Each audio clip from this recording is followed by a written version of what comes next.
এটা কি বলো তো? হ্যাঁ, তোমরা ঠিকই ধরেছো, এটা পোস্ত আর সঙ্গে রয়েছে তিল। আর এটা হলো পটল আর পেঁয়াজ কুচো। আর সঙ্গে কি রয়েছে? আদা রসুন, যেগুলোকে আমি চলো এবার আমরা আদা রসুনগুলোকে এবার বেটে নিই। এবার কড়াই গরম করতে দিয়েছি, কড়াইতে দিয়ে দিলাম তেল। দেখেছো 3 পলা মতো তেল ব্যবহার করেছি এখানে। তেল গরম হয়ে যেতে এর মধ্যে দিয়ে দিলাম কেটে রাখা ছাড়িয়ে রাখা পটলগুলো। হ্যাঁ, অবশ্যই পটলগুলো ছাড়ানোর পর এর দুদিকের মুখ চিড়ে দেওয়া হয়েছে।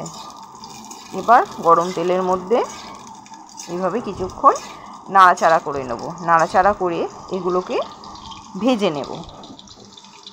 এখানে ভাজা হচ্ছে এইগুলো। দেখো একটুখানি হয়ে গেছে। একটুখানি হয়ে যাওয়ার পর আমি আবার উল্টে নিচ্ছি। উল্টে উল্টে ভেজে নেব যাতে গাগুলো একটু লালচে রকমের হয়ে যায়। পটলগুলো উল্টে পাল্টে ভেজে নিচ্ছি। দেখো একদিকে পিঠ হয়ে গেছে। পটলগুলো এবার ভাজা হয়ে যেতে আমি একটা প্লেটের মধ্যে পটলগুলোকে তুলে নিলাম। পটলগুলো তুলে নেবার পর এবার সেই তেলের মধ্যেই দিয়ে দিচ্ছি কেটে রাখা পেঁয়াজগুলো দিয়ে দিলাম। এবার সেগুলোকে বেশ ভালো করে নাড়াচাড়া করব। পটলগুলোকে ভেজে তুলে রেখেছিলাম, দেখেছো।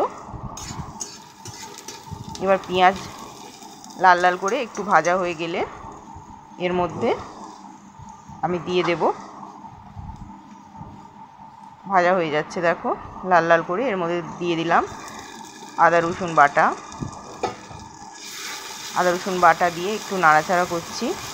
একটু সামান্য ভাজবো যাতে আদা রসুনের কাঁচা গন্ধটা চলে যায়।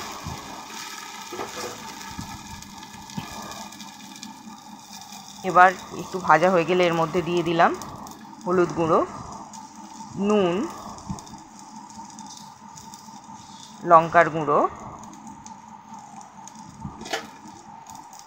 আর দিলাম সঙ্গে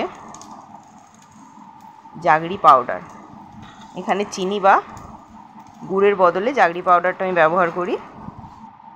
চিনি না দিয়ে যারা গুড় খেতে পছন্দ করো এটা তারা ব্যবহার করতে পারো। এবার এই দিয়ে ভালো করে কষালাম। মশলাটা ভালোভাবে কষা হয়ে গেলে, ভাজা ভাজা হয়ে গেলে, মশলাটা ভেজে কষা হয়ে যাচ্ছে, দেখো বেশ ভালো করে নাড়িয়ে চাড়িয়ে কষিয়ে নিচ্ছি। মশলাটা দেখো সুন্দরভাবে কষানো হচ্ছে। এবার এর মধ্যে দিয়ে দিলাম পোস্ত আর বেটে রাখা তিল দিয়ে সামান্য একটু জল দিয়ে দিলাম। জল দিয়ে এবার নাড়াচাড়া করছি। এই অবস্থায় এর মধ্যে তুলে দেব ভেজে রাখা পটলগুলো দিয়ে এটাকে আমরা সেদ্ধ করতে দেব যাতে পটলগুলো আরও ভালোভাবে সুন্দরভাবে সেদ্ধ হয়ে যায় আর পোস্তর কাঁচা গন্ধটাও চলে যায়।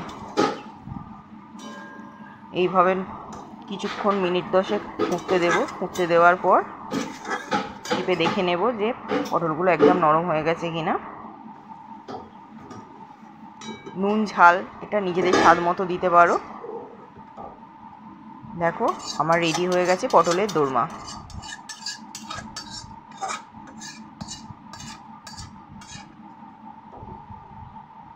পটলের দোরমা রেডি।